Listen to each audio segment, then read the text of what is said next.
अस्सलाम वालेकुम, आप देख रहे हैं इनसाइड पाकिस्तान। मैं हूं मोहम्मद ज़फ़ीर। चीन के नायब वज़ीर-ए-आज़म का 3 रोज़ा दौरा पाकिस्तान, CPEC के 10 साल मुकम्मल होने की शानदार तकरीब। पाकिस्तान और चीन के दरमियान मफाहमत की याददाश्तों पर दस्तखत। पाक चीन दोस्ती हिमालय से बुलंद, समुद्रों से गहरी है। नायब वज़ीर-ए-आज़म चीन और पाकिस्तानी वज़ीर-ए-आज़म जनाब शहबाज शरीफ ने कहा कि चीन ने मुश्किल वक्त में भरपूर साथ दिया, जिसे कभी फरामोश नहीं किया जा सकता। इस वक्त चूँकि पाकिस्तान माशी तौर पे डिफ़ॉल्ट की तरफ जा रहा था, लेकिन अब अल्हम्दुलिल्लाह चीज़ें बेहतरी की तरफ जा रही हैं। और इसी असना में चीन के नायब वज़ीर-ए-आज़म का ये दौरा पाकिस्तान की जो इकॉनमी है उसको एक बूस्टर के तौर पे देखा जा रहा है। और ज़ाहिर बड़ा इम्पॉर्टेंट है ये दौरा भी, और जिन हालात में ये विज़िट हुआ वो बड़ा शानदार है। आज भरपूर इस्तकबालिया जो तकरीब थी उसका इनेकाद हुआ। और इस हवाले से जो CPEC के हवाले से, और ये ज़रा गेम चेंजर मनसूबा है, न सिर्फ पाकिस्तान बल्कि इस पूरे खित्ते की किस्मत को भी बदलेगा। और पाकिस्तान इसी के ऊपर बहुत ज़्यादा हमने माजी में देखा कि बात भी हुई, हमारे जो पड़ोसी मुल्क है, हमारा जो दुश्मन मुल्क है, उसकी तरफ से भी। लेकिन चीन हमेशा पाकिस्तान के साथ खड़ा रहा, और यही वजह है कि जब भी मुश्किल वक्त आया चीन ने हमेशा पाकिस्तान का साथ दिया, और पाकिस्तान हमेशा चीन के साथ खड़ा रहा। इस पर बात करेंगे, और ये दौरा कितना इम्पोर्टेंट है और इससे हमारी जो इकॉनमी है उसको कितना बूस्ट मिलेगा। हमें ज्वाइन किया है जनाब ज़फ़र मोतीवाला साहब ने, सीनियर माशी हमारे माशियात हैं और मुमताज़ बिजनेस लीडर हैं। ज़फ़र मोतीवाला साहब, खुश आमदीद कहते हैं आपको प्रोग्राम में। थैंक यू जी। किस तरह देखते हैं चीनी नायब वज़ीर-ए-आज़म का दौरा है पाकिस्तान, और 3 रोज़ा दौरा, और ख़ास तौर पे चूँकि एक डिकेड मुकम्मल हो गया, 10 साल मुकम्मल हो गए, और CPEC ज़ाहिर खित्ते की किस्मत बदलेगा, पाकिस्तान के लिए बड़ी अपॉर्चुनिटीज़ हैं। आप ख़ुद बिज़नेस लीडर हैं, बिज़नेस को समझते हैं, ये कितना फ़ायदेमंद है ख़ास तौर पे इन हालात में? इस वक्त वाइस प्रेसिडेंट का आना, वाइस चेयरमैन जो भी है उनका आना चाइनीज का बहुत बड़ा एक मूव है, और ये मूव को समझने के लिए ये नजर आ रहा है कि पाकिस्तान के ऊपर चाइना और अमेरिका के कोई निगोशिएशंस हैं, जिसमें एक तरफ से IMF अपना रोल प्ले करेगी और दूसरी तरफ से चाइना। और यही आज नजर आ रहा है, जिस तरीके से वो जो ड्रीम टीम आई है, और वो जो जिस तरीके से आज पूरा कोलैबोरेट हुआ है, और दूसरा जो माइनिंग के ऊपर भी अभी बातचीत शुरू हो रही है, तीसरा जो सऊदिया और UAE का और रिफाइनरी आरामको की बातें हो रही हैं, प्राइवेटाइजेशन, ये सब दिखा रहा है कि we are back on track.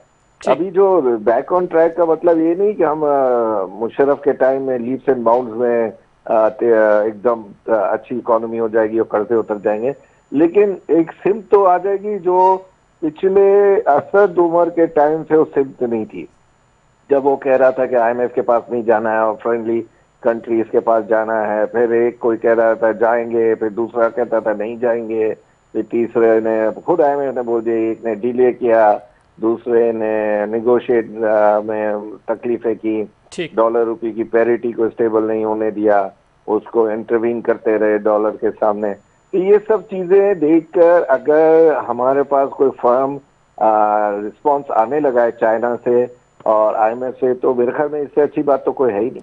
बिल्कुल ठीक कह रहे हैं। और इसमें ये इस मौके के ऊपर चाहे बिजनेस कम्युनिटी हो और हमारे जितने भी स्टेक होल्डर्स हैं, चाहे वो पॉलिटिकल हो, हमारी इस्टेब्लिशमेंट हो, हुकूमतें हों, इनका ऑन बोर्ड होना और एक यूनिफॉर्म पॉलिसी, जिस तरह आपने देखा कि चार्टर ऑफ इकॉनमी की बातें बार बार होती रहीं, आप नहीं समझते कि कोई इसी तरह की एक यूनिफॉर्म पॉलिसी हो, हुकूमत किसी की भी आए जाए, इससे फ़र्क नहीं पड़ना चाहिए।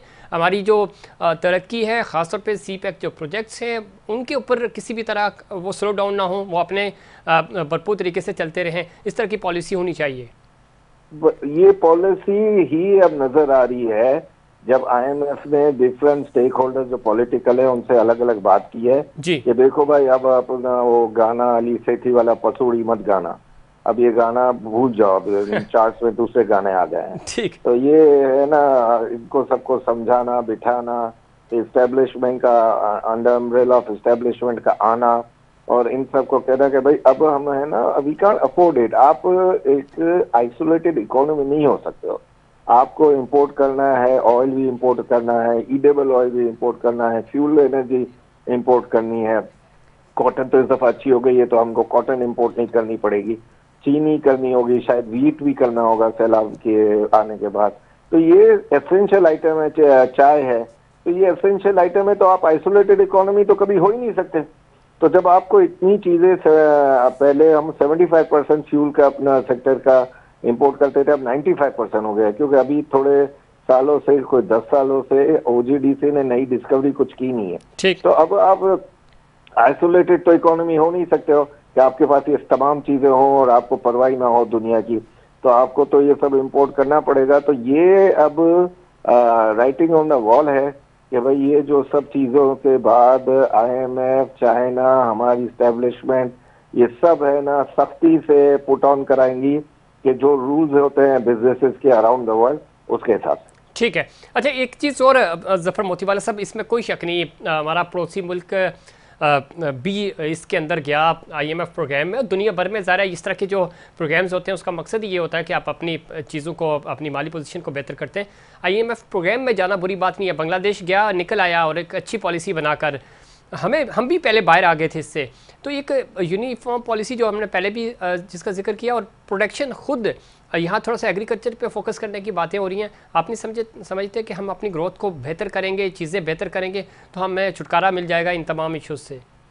देखिए, बांग्लादेश की आप एग्जांपल ना लें। बांग्लादेश ने अपनी एक ग्रोथ को रोका, उस ग्रोथ के रुकने के बाद बांग्लादेश इतना पावरफुल हुआ है। वो ग्रोथ है पॉपुलेशन ग्रोथ जी। हमने यहाँ पर पॉपुलेशन ग्रोथ के ऊपर कोई ध्यान नहीं दिया। इतना पट्टी, जितना छोटा कंट्री सर, है, अभी भी नहीं दे रहे, अभी भी नहीं देंगे।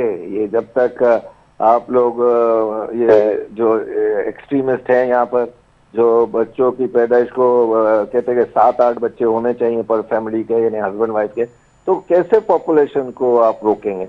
अब पॉपुलेशन नहीं रोकेंगे तो हमारी जितनी भी ग्रोथ है वो, यानी आप जो भी अनाज पैदा करते हैं, जो भी मिनरल्स निकालते हैं, जो भी गैस करते हैं, वो सिर्फ इस पॉपुलेशन को हैंडल करने के काबिल है। वो ऐसा नहीं है कि हम आप गैस एक्सपोर्ट कर सके। अभी थोड़े दिन पहले बार्टर सिस्टम की बात आई थी जी जी, कि आप ईरान से, अफगानिस्तान से सबसे बार्टर करेंगे, रशिया। आपके पास कोई चीज होगी तो बार्टर करोगे ना। आपके पास तो लाइफ स्टॉक में 1 लाख गधा बड़ा है और बाकी एक स्टॉक के अंदर कोई 2 करोड़ गधे तो नहीं कहने चाहिए, अनपढ़ बेचारे बढ़ गए हैं। तो वो आपका ये जो लाइफ स्टॉक है, इसका कोई खरीदार भी तो, बार्टर करने वाला भी तो हो ना।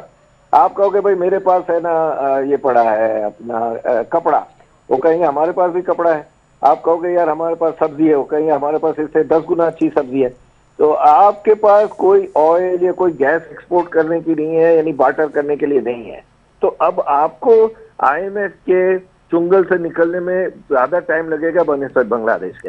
हाँ, अगर मुशर्रफ जैसा आदमी आए और हमारे अपना सख्ती से हैंडलिंग करे इंटरनेशनल अफेयर्स को। इसमें जफर मोतीवाला साहब, एक चीज़ जो अभी चूंकि आपने मुशर्रफ साहब का जिक्र किया और दूसरी दफ़ा आपने ये जिक्र किया, इसमें कोई शक नहीं, जितनी भी हमारी बिजनेस कम्युनिटी से बात होती है, इवन पॉलिटिकल जो लीडरशिप है उनसे भी बात होती है, ऑफ द रिकॉर्ड वो यही कहते हैं कि वन विंडो ऑपरेशन नहीं होता। फ़र्ज़ कर लेते हैं कि आपका प्रपोजल है, आप प्रपोजल देते हैं कि ये हमें ये काम करना चाहिए, ज़ाहिर है आप बिज़नेस के मफाद की बात कर रहे हैं, मुल्क के मफाद की बात कर रहे हैं, तो वो वन विंडो ऑपरेशन हो नहीं सकता।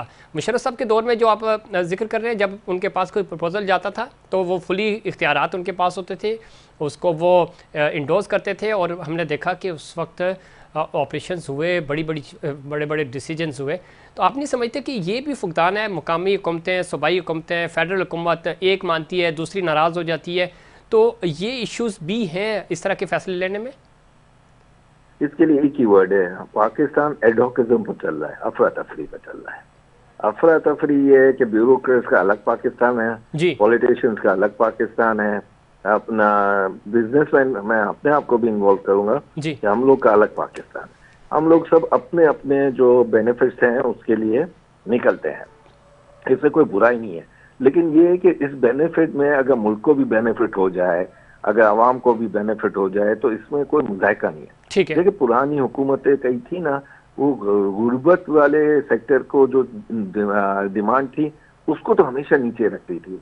आटा, चावल, अपना गोश्त, अंडे, मुर्गी, दूध, ये सब जो, तो वो है ना बेचारे जो हैंड टू माउथ थे, जो पॉवर्टी लाइन के करीब थे, थोड़े से ऊपर थे, वो ठंडे रहते थे, खुश रहते थे कि भाई हमको गैस सस्ती मिल रही है, हमको इलेक्ट्रिसिटी सस्ती मिल रही है, हमको खाने पीने की चीजें सस्ती मिल रही है। अब जो एडोकिज्म आया है ना, उसमें उनकी भी हालत ऐसी हो गई है कि अब कई मर्तबा अब ये नया ट्रेंड आएगा जो हम पहले इंडिया में देखते थे कि खाना पीना और रहना उस पर तनख्वाह पिक होती थी कि तनख्वाह कम होगी, खाना पीना रहना तुम्हें दे दिया जाएगा फैमिली को। तो वो कई मतलब इस पर भी कॉम्प्रोमाइज कर रहे हैं कि चलो यार खाना पीना मिल जाए और थोड़े पैसे मिल जाए तो हम काम करने को तैयार हैं। तो ये बड़ी डेंजरस बात होती है और 25 करोड़ आवाम के अंदर तो ये बहुत डेंजरस है, क्योंकि हमारी जो फूड सिक्योरिटी थी ना वो अब खत्म हो गई है।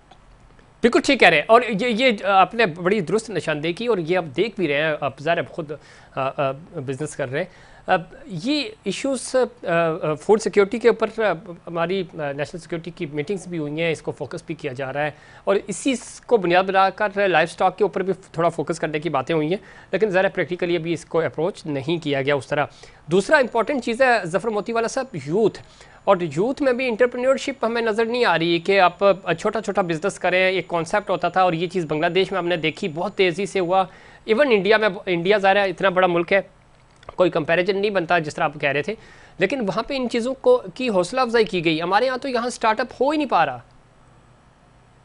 भाई इसलिए स्टार्टअप नहीं हो पा रहा कि आपने एजुकेशन भी बिल्कुल खत्म कर दी है।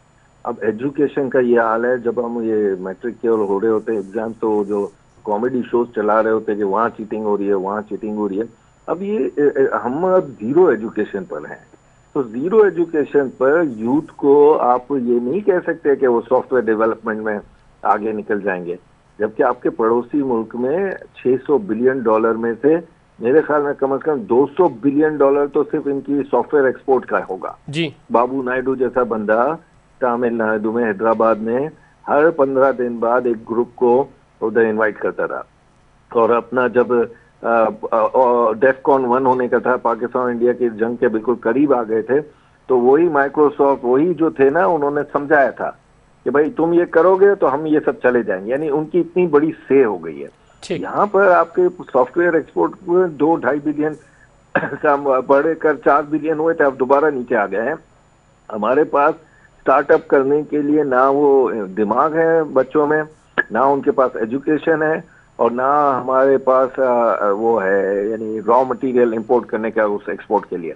रॉ मटेरियल उससे क्या है, कंप्यूटर के पार्ट्स वार्ट्स। आज आप खुद बैठे हैं, मीडिया में बैठे हैं, आप खाली पूछे तो सही कि जो 6-7 हजार में टैबलेट मिलता था, आज 21-22 हजार रुपए में नहीं है। आज आप देखें कि हर चीज के भाव जो अपना कीबोर्ड होते थे वो मुफ्त में मिलते थे पाकिस्तान में, वो अब नहीं मिल रहे हैं।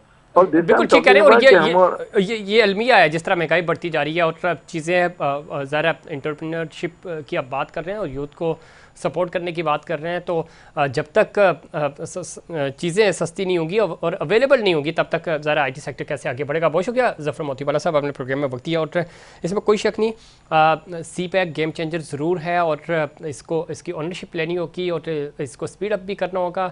तमाम स्टेक होल्डर्स जब तक साथ नहीं देंगे तो मामला बेहतरी की तरफ नहीं जा सकते, और ये चूँकि न सिर्फ पाकिस्तान बल्कि इस पूरे खित्ते की किस्मत को भी बदलेगा। इसमें मज़ीद बात करेंगे। हमें ज्वाइन किया है जनाब ब्रिगेडियर रिटायर्ड ज़फ़र अली साहब ने, सीनियर दिफाई तज्ज़ियाकार हैं, एक्सपर्ट हैं स्ट्रेटेजिक अफेयर्स के।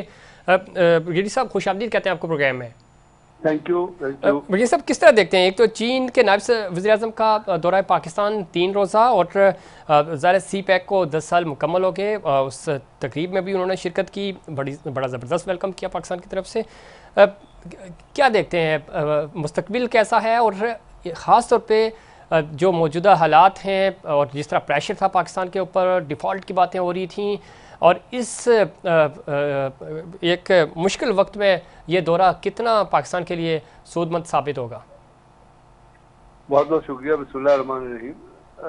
चीनी नाइब वजीर आज़म का पाकिस्तान आना बज़ाते खुद यही एक बहुत बड़ा, बहुत अच्छा और बहुत डेवलपमेंट ओरिएंटेड एक्सप्रेशन है जी। और इस हालात में जब पाकिस्तान के अंदर एक सियासी चपकलिश चल रही है जी, और लोग पाकिस्तान में हुकूमत के किरदार पे नेशनल भी इंटरनेशनली भी उंगलियां उठा रहे हैं, उस वक्त सी पैक के 10 साल मुकम्मल होते हुए चाइनीज वाइस प्रेसिडेंट के अंदर होना और उसके साथ साथ चाइना ने अपना सफीर भी नामजद कर दिया पाकिस्तान के लिए बड़े अरसे बाद जी। तो ये दोनों चीजें चाइना की तरफ से एक बहुत वेलकम किस्म का, एक बहुत खुश आइंद जो है वो हवा का झोंका है।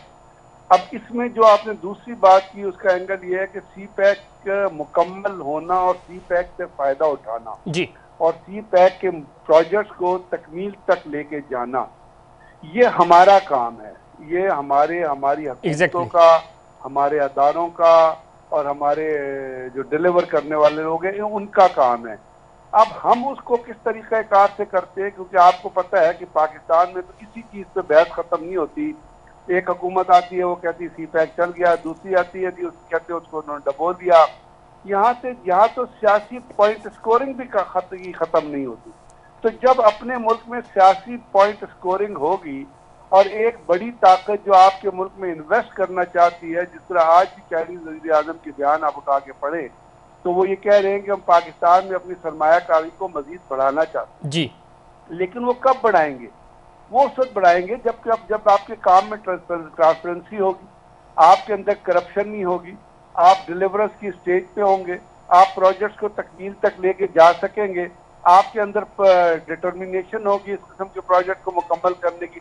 इसमें जितना भी सेटबैक आता है वो हमारी पॉलिटिकल हुकूमतों की आपस की जो लड़ाई है और जो इनका फॉल्टी विजन है और नॉन डिलीवरेंस एटीट्यूड जो इनका है जी, वो उसकी वजह से इस किस्म के प्रोजेक्ट्स में जो होता है वो रोड़े अटकते हैं और प्रोजेक्ट्स टाइम पे मुकम्मल नहीं होते। ठीक। सिर्फ एक दिन चाइनीज प्रेसिडेंट के आने पे फंक्शन कर लेना और बड़े बड़े बयान दे देना जैसे हमारे ये काफी नहीं है, वो काफी नहीं है। बिल्कुल ठीक है। जन साहब, जिस तरफ आप इशारा कर रहे हैं इसमें कोई शक नहीं, सी पैक की जब हम सिक्योरिटी की बात करते हैं तो पाक अफवाज जिससे जहां आपने सर्व किया, जिस इदारे से आपका ताल्लुक रहा, तो सिक्योरिटी पाक फौज के पास है। क्या वजह है कि हम एक यूनिफॉर्म पॉलिसी नहीं दे सकते? मैं इंडिया की मिसाल दूंगा, इंडिया हमारा दुश्मन मुल्क है, लेकिन इंडिया और चाइना की लद्दाख में भरपूर जंग जारी रहती है, लेकिन उनकी जो ट्रेड है उसके ऊपर कोई हर्फ नहीं आता, वो ट्रेड कंटिन्यू रखते हैं। इतनी अच्छी पॉलिसी उन्होंने बना दी। इसी तरह जो आपने अपने गुफ्तगू में भी फरमाया, क्या वजह है कि हम एक यूनिफॉर्म पॉलिसी नहीं दे पाते? हुकूमत किसी की भी आए या जाए, सी पैक इतना बड़ा प्रोजेक्ट है, इसके ऊपर कभी भी काम सुसरवी का शिकार नहीं होना चाहिए, उसके ऊपर कोई प्रॉब्लम नहीं होनी चाहिए।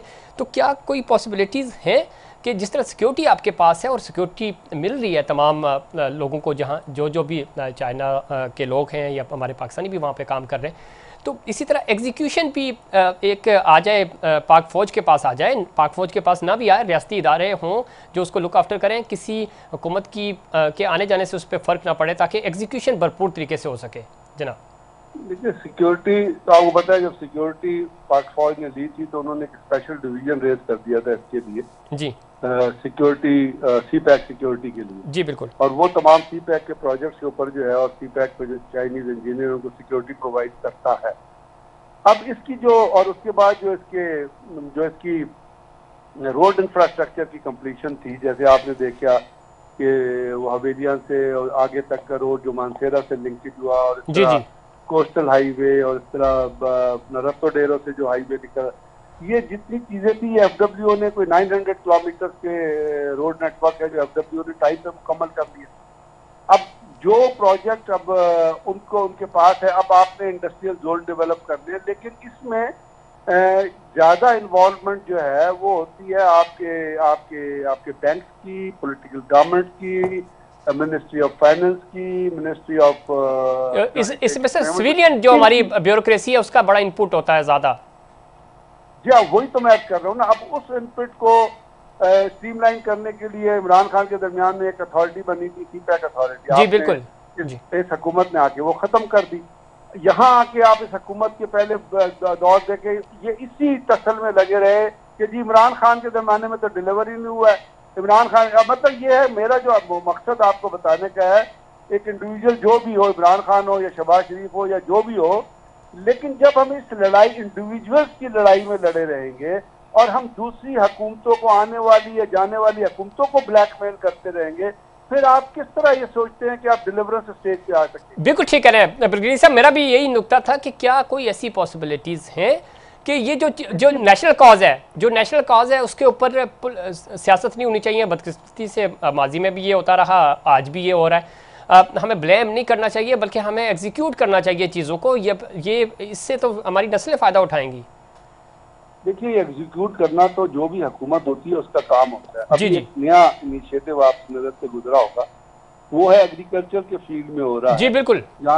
जहाँ पे सऊदी अरब से भी और मशीनरी आएगी, लेजर लेवलर्स आएंगे और वो जमीनें जो बंजर हैं उनको आबाद करने की कोशिश की जा रही है। और उसमें फौज ने जो है उसकी भी इन्वॉल्वमेंट है, लेकिन उसके ऊपर लोगों ने किस किस्म की बातें बनाई है। हालांकि वो बड़ा ट्रांसपेरेंट प्रोजेक्ट है और उस प्रोजेक्ट का जो है कि वो जमीन आपने दे देनी है लोगों को, जी ऐसे ही जो लोकल्स हैं या वो वहाँ पे जो लोग, और उसको डेवलप करने की जो प्रोजेक्ट है और जो मशीनरी है वो प्रोवाइड करनी है हुकूमत, और वो होगा तमाम आर्मी की एक डायरेक्टर, अपना एक स्ट्रक्चर बनेगा उसके अंदर।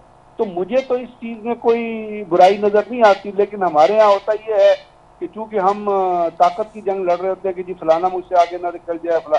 अब ये तो हुकूमत वक्त का काम है कि अगर उसको चाहिए कि किसी को इन्वॉल्व करना है या किसी को बुलाना है या एक देखिए, हमने आपको याद होगा कोविड आया था। जी बिल्कुल। कोविड में एक नेशनल सेंटर बन गया था जिसको असद उमर केयर करते थे, लेकिन उसके अंदर जो थी वो आर्मी की सर्जन जनरल थी। सर उसकी पूरी दुनिया ने तारीफ की और कितनी बेहतरीन एग्जीक्यूशन तारीफ की। तो मैं तो चाहता हूँ कि इस किस्म का कोई स्ट्रक्चर बने जिसके अंदर सियासत का अमल दखल जो है वो कम हो। ब्रिगेडियर साहब बिल्कुल ठीक कह रहे हैं आप जो कारपोरेट फार्मिंग की बात कर रहे हैं, इसके ऊपर हमने प्रोग्राम्स भी किए और जनूबी पंजाब की वो जो लैंड जो बंजर है, बलूचिस्तान की जो ज़मीन है, तो उसको ज़्यादा यूटिलाइज़ किया जा सकता है पाकिस्तान एग्रीकल्चर। और ख़ास तौर पर जब हम इसकी लाइफ स्टॉक की बात कर रहे हैं तो बड़ा पोटेंशियल है, एग्रीकल्चर में बड़ा पोटेंशियल है, तो इसको हाईलाइट करने की ज़रूरत है। और ये जो ख़ास तौर पर जो स्टेक होल्डर्स हैं पोलिटिकल, उनको भी ऑन बोर्ड लेना होगा। आखिरी पैगाम क्या देना चाहेंगे? वक्त है, हम बेहतरी की तरफ आ रहे हैं, बहुत नेगेटिव बातें हो चुकी हैं, कैसे हम तमाम स्टेक होल्डर्स मिलकर आगे बढ़ सकते हैं?